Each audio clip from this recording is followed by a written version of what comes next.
Welcome to the Lightspeed Investing Podcast. I'm so excited to have our next guest here today in Dr. Leon. He's got a fascinating background from studying quantum physics as a PhD and with an engineering background to now being in the capital raising and fundraising space where he can help entrepreneurs grow and scale their business. Now, Dr. Leon, how are you doing today? Hi, Philip. Really, thank you for inviting me. I'm happy to be here. And okay, so I expect very nice conversation, very interesting conversation. Absolutely, same here. So, Dr. Leon, I believe you are zooming in from Israel, right? Yes, I am currently in Tel Aviv, right?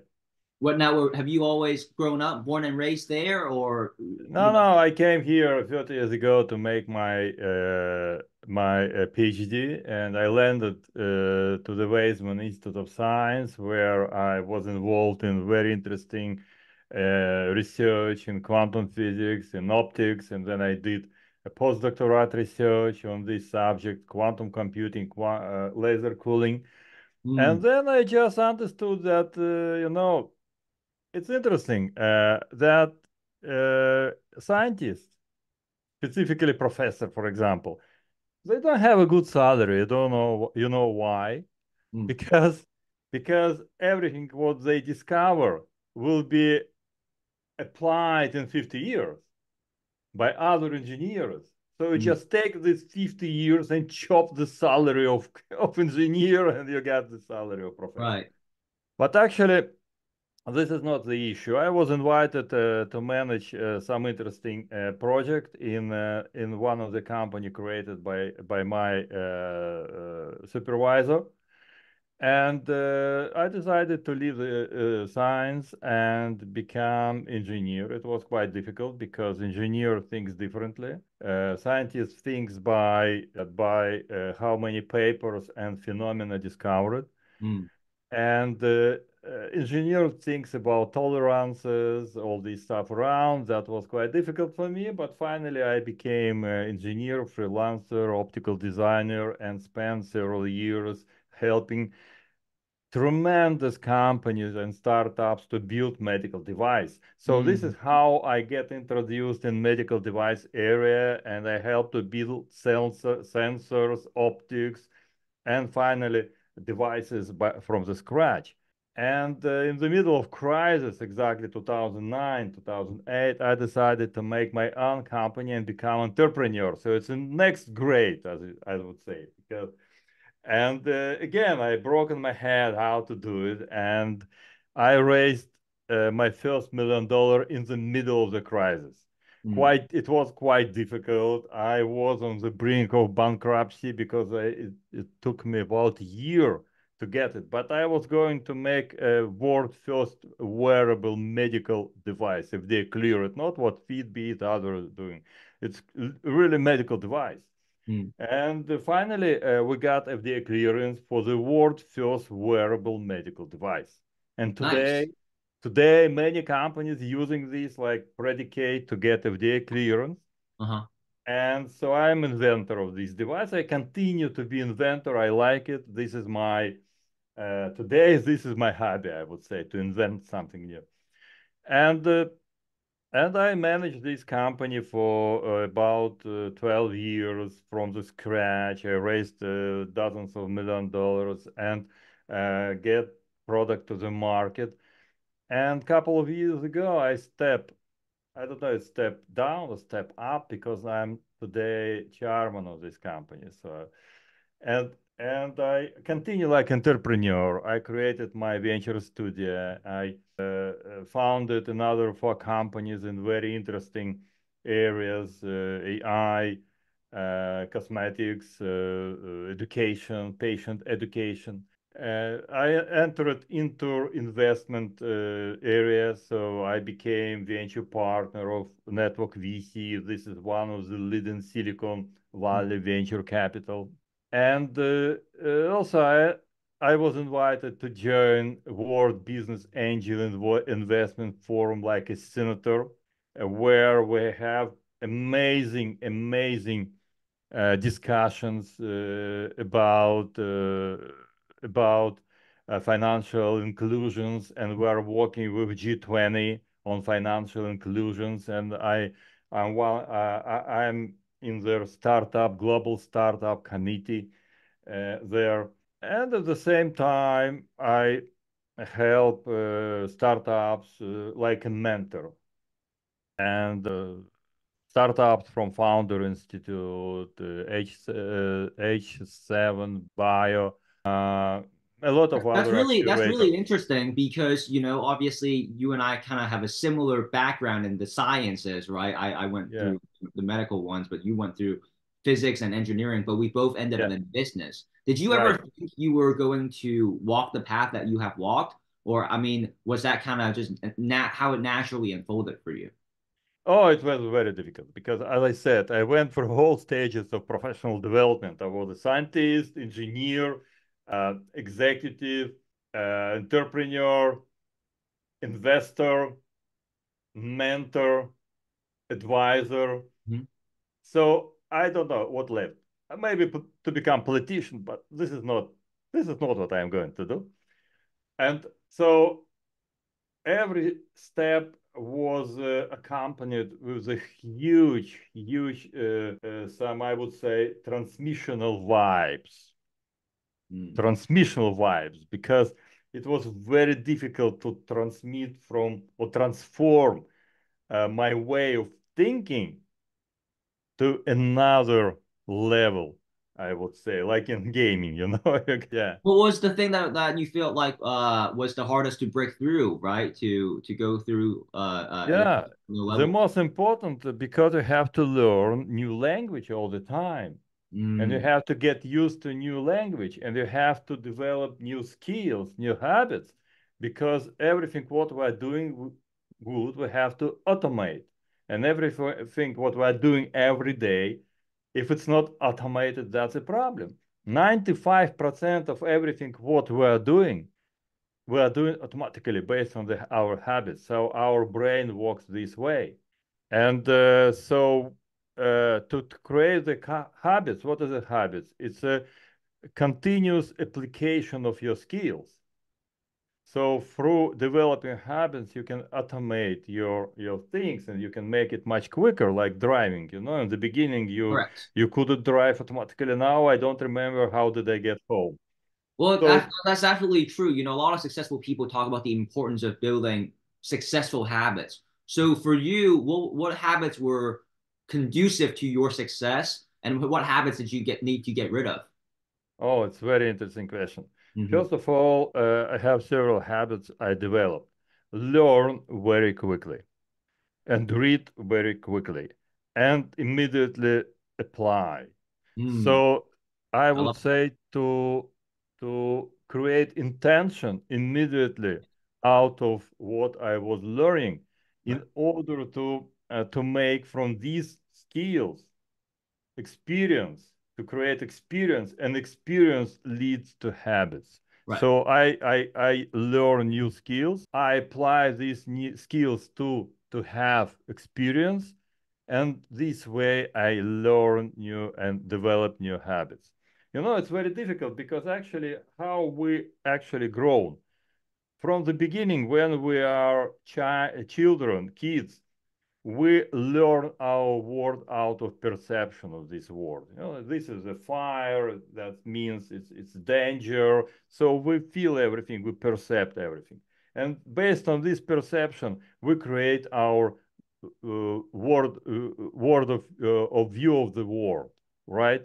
And based on this, we create our values. Based on these values, we create our general principles. And based on these principles, we create rules which we apply based on the principles in certain situation. Hmm. Then, by applying the rules, we got experience. And from this experience, we got skills. And from these skills, we got habits. And in order to make something new, you have to go back through all your chain and update your perception of the world. Mm. And this is the most important for success. So when I meet something new, I try to update my perception of our world because new skills, new information change my view of the world all the time. Can you give me and the audience a concrete example, right? So we're kind of talking about the theory and the idea of it, but what about an actual application or an experience that you went through to exemplify this Yeah, conversation? for example, when I found some challenges with my business, Okay. I start to think like nature. I start to think applying laws of nature, for example, laws of quantum physics. So I knew that actually before when I was young, I had a lot of biases. I had a lot of some problems with perception, a lot of ego. And these just didn't allow me to see the world like some united, like a whole.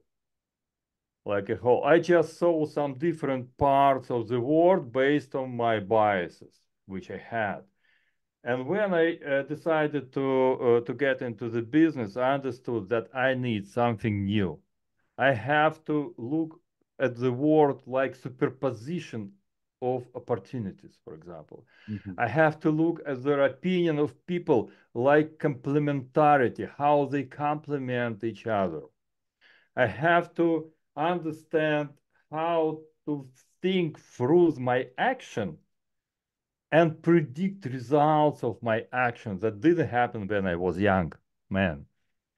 And most important, maybe, I call it with my quantum business thinking methodology, which I developed finally, perception influence. Mm, So this is something about like in quantum physics we are talking about observer. When you touch something, you have this. If you don't touch something, it doesn't exist. right. Okay? So for example, if you don't know something what you don't know, it doesn't exist for you. Mhm. Maybe it doesn't exist in our world at all.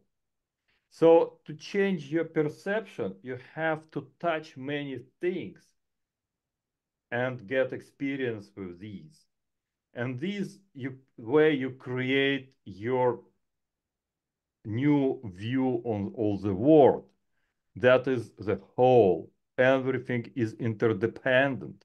Mhm. Everything is united, and there is a butterfly effect everywhere. So you should understand how your action influence on the world. For example, you you get up and went to got up and went to take the coffee, right? Mhm. You change the world because if you wouldn't do this, world would be different without your sipping the coffee. So every time we create our world, we change our world. And this is very important. This is my application or change that happened within me about how I perceive the world and how I can manage the world back. So that's great. That's Yeah, really interesting. You know, you talk about the butterfly effects and how your perception now is different than when it was you were younger, right? What was right. it? I guess what changes did you have to make, right? Like what were some, I guess, mistakes you were making with your perception when you were, not as experienced as you are now? Uh, I would say that these mistakes never stop. Every time you meet something new, you cannot just get through this stuff. First of all, you have to find information. This is my approach. So if I meet something new, before when I was young, I just jump toward this opportunity Mhm. without thinking a lot, without information a lot. I just wanted to do it. That's all. And this was a huge source of mistakes. Today, I still do mistakes, but before doing something, I start to investigate the issue, to get as much information as possible. Mm-hmm. That's interesting that, for example, if you want to learn something new or something interesting, you take information, you have a new project, right? You can jump into the project immediately, or you can just learn about some information about it. Mm-hmm. But interesting, you have to separate this from the black swan. Because if black swan happens, looking for new information can kill you. Just imagine you are a pilot in airplane and you have something wrong there. For example, some light just flashing and you don't know what is it. So if you take your book and start looking for this book in airplane, what happens? You will die very quickly. You don't have time to learn it during this. So what you have to do to apply your gut feeling, and drive your airplane and try to save yourself without any information. Just apply gut feeling. So it's very important. Some people start to look for new information and die. This can happen every time when you get some black swan. So if you have the black swan, never spend time on looking for new information. If you created your project, you should start from looking for new information. Mm, gotcha. And then for the audience, right, just in case they don't know, what do you mean by the black swan?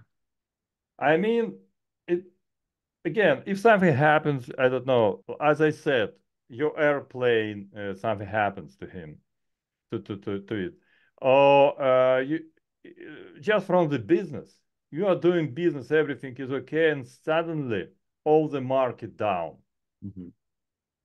If you, instead of taking, we can talk about stock market. Instead of taking money immediately from the stock market, you start to investigate, to get more information, what happens. Finally, then you will know what happens. You will lose all your money. So Gotcha. this is black swan. So basically, your way of saying making sure you do your due diligence before jumping into, any exciting or new opportunity. Exactly, exactly. In this case, but it's not a black swan. This is a project, new opportunity. You have to do due diligence. You have to get as much information as possible. Okay. And so, for you and for the audience, right, when you are talking about your background from scientist to engineering to now being in business, what is it the main thing that you are involved in that you want to share with the audience? Okay, it's interesting because when I step down from being CEO and managing the company every day, because for many years, like entrepreneur, I was focusing only on one thing, success of my company. I didn't think about anything around. No opportunities existed for me because I just didn't pay attention on it. And when I was, I would say, released from this, I understood that our world is full of opportunities. And these opportunities are aligned with what you are going to do. So I was interested in trying myself like investor. So I became investor. Like mentor, I became the mentor. Like advisor, I became advisor. Like writer, I started to write my book. Uh, so I try many interesting things. I continue like entrepreneur on some ideas I had before. So now I have time to do it.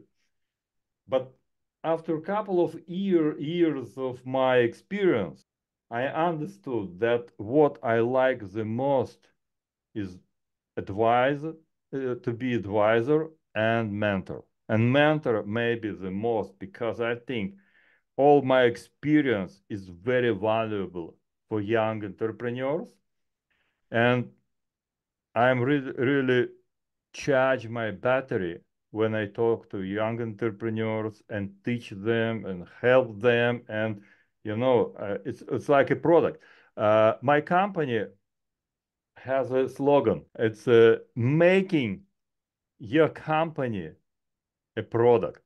So because my approach to the company, maybe like any investor, I do not separate the company and product within the company. For me, all the company is a product. I have to take this, develop it, and sell it. Mm. So, and usually the business has 5 components inside. So we're talking about a part, I call it coder. It's a culture of well-being of the company. It's opportunity or all about market and positioning. It's, I call it deal.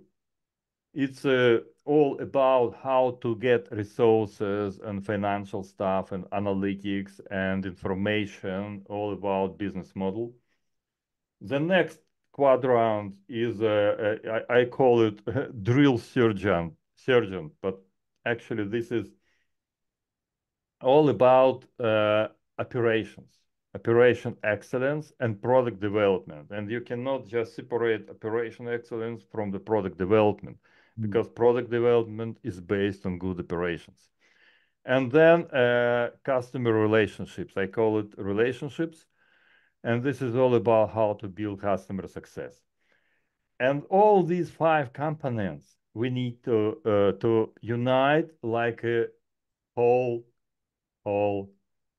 company, like a whole product. There is a I love that. I kind of yeah, understand what you're saying. You're basically saying, make sure you develop, your company like a product so that, it's brandable. You can essentially sell the company as well. It's not separate. exactly. You have to make sure you tie in your operational excellence into your product development so that things are smooth. Is that kind of what your Yes, exactly.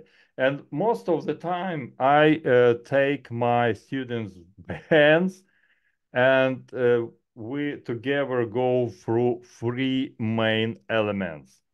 Mm, It's who is the audience? This is the most important. right. What you're going to sell. I have on my website, everybody is invited to to get the scorecard. I have the scorecard exactly Mm. about these 5 components, so they know exactly where they are in all of these components. It's about 25 questions. But actually, when I start to talk with companies who can come to me for advisement and want to hire me, uh, like a chairman, or to help to grow, I have about 12 main questions for these companies. Like, for example, what is the key factor of success? And it's very tricky because, for example, I can ask you, what is your key factor of success in your life? Well, I would say people for me, because Oh, from what I understand, right, no matter what vehicle of business that you are engaged with, whether it be engineering, investing, doctor, restaurants, right, lawyering, real estate, constructions, that's the vehicle of business.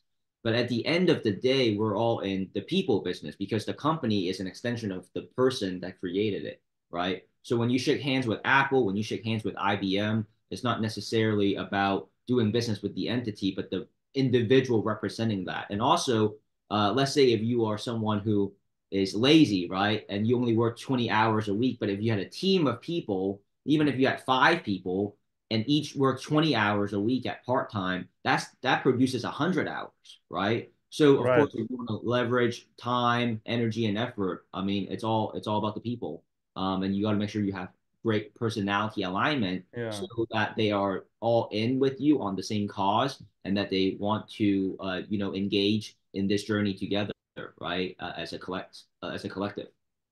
So your key factor of success, not people, but their engagement and collaboration. Yes, So absolutely. okay, Great, take great point. example, for Great example, point. Yes.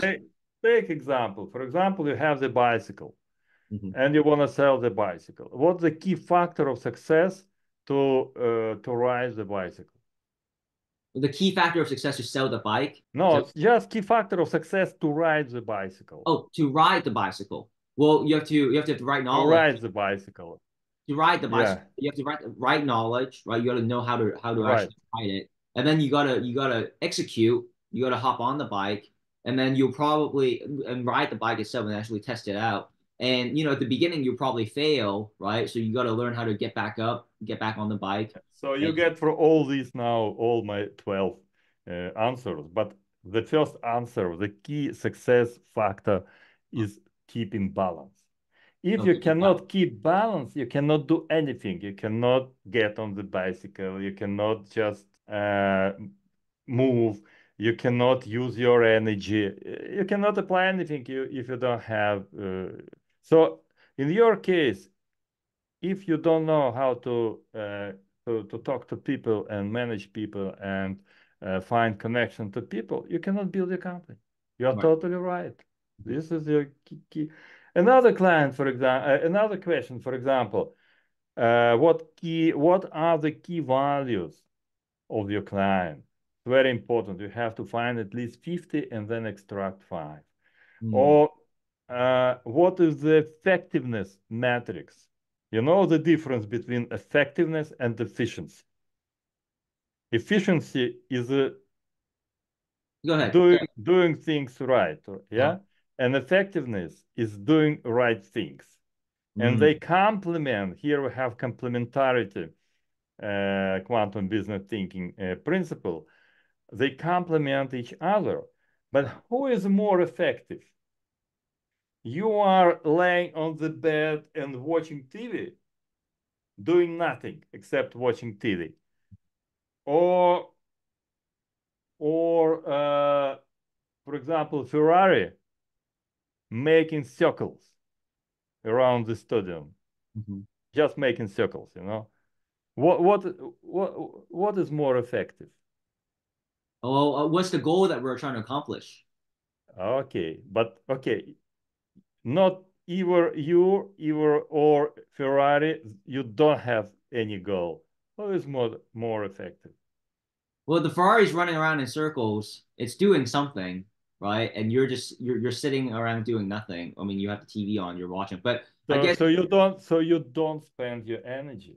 mhm, So you are much more effective right. because effectiveness is a ratio between outcome and resources you spend. So if you spend much resources with same outcome, that is almost zero. You're doing nothing. Mm, Actually, you are much more effective than Ferrari, but Ferrari is much more efficient mm, because there is a fuel. So for 2 seconds up to 100 kilometers per hour, very effective, huge performance, very efficient, huge performance, but effectiveness is zero if it doesn't have any goal. And about the goal, also it's very interesting. The goal, people consider the goal like something quantitative even. Money, revenue, this stuff. right. But goal has quantitative and qualitative uh, parts. Right. So a goal belongs to your mission, and this is qualitative stuff. Goal is all about what you think, what you. So if you just put the goal without feeling this goal, without this understanding why you are doing this, and from qualitative point of view, you cannot reach this goal. So, for example, my mission, I'm going. My mission is to be happy and help other entrepreneurs to become free and happy as well, financial free and happy as well, and also about happiness. Happiness is also has qualitative and quantitative. Mm, And if one of them is absent, you, you cannot succeed. You cannot be happy because, for example, let's take success. Success is all about quantitative stuff.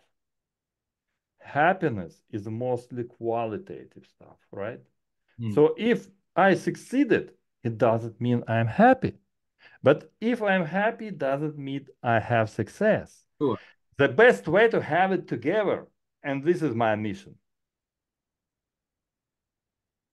I love it. And that's what you mean by the balance, right? When riding the bike, is that Exactly. balance you're getting at. This is a balance. Everything should be balanced. And Mhm. usually balance happens between qualitative and quantitative, I see. between what you feel and about some metrics of your success in our world. And if you take complementary or these two things, you are happy, successful guy. I see. Thank you so much for your time today, Dr. Leon. And for the audience, you have mentioned the website that they can go to grab the 5 components, right, necessary for a business that you've cultivated. What is the name of that website? Yeah, so they can learn about quantum business thinking. They can I just apply to audience. You can learn about quantum business thinking. You can learn about myself. You can set up or book one-to-one meeting with me if you want to learn how to grow your company with all these 5 components together, like a product. And it's a leoneisen.com, very, very simple. And also you can find me on LinkedIn. Also just write down Leon Eisen and I appear So, there. so, so Dr. Leon Eisen, Eisen on LinkedIn, and the name of the website is Uh, leoneisen.com, Leon Eisen, leoneisen.com. That's all. leoneisen.com. And there you have it. Also I invite to visit my YouTube channel. I have an interesting podcast, Venture Growth with Leon Eisen, and you will meet with very interesting entrepreneurs. I actually have 2 podcasts. One with very effective entrepreneurs. Everybody raised money, whom I did podcast like a host.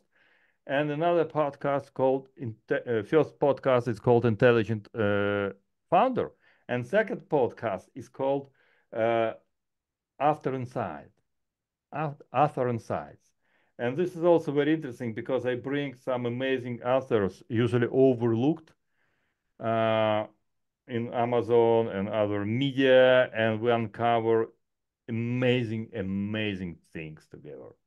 Awesome. Well, thank you so much for your time, Dr. Leon. It was a pleasure learning about your journey from quantum physics to engineer to now being someone in business who is extremely passionate about helping entrepreneurs with the journey that you have experienced yourself. So, thank you so much for being on the Lightspeed Investing podcast. I hope you have a great day. And for the audience, tune in again next time. My pleasure. Thank you. Thanks. Yep.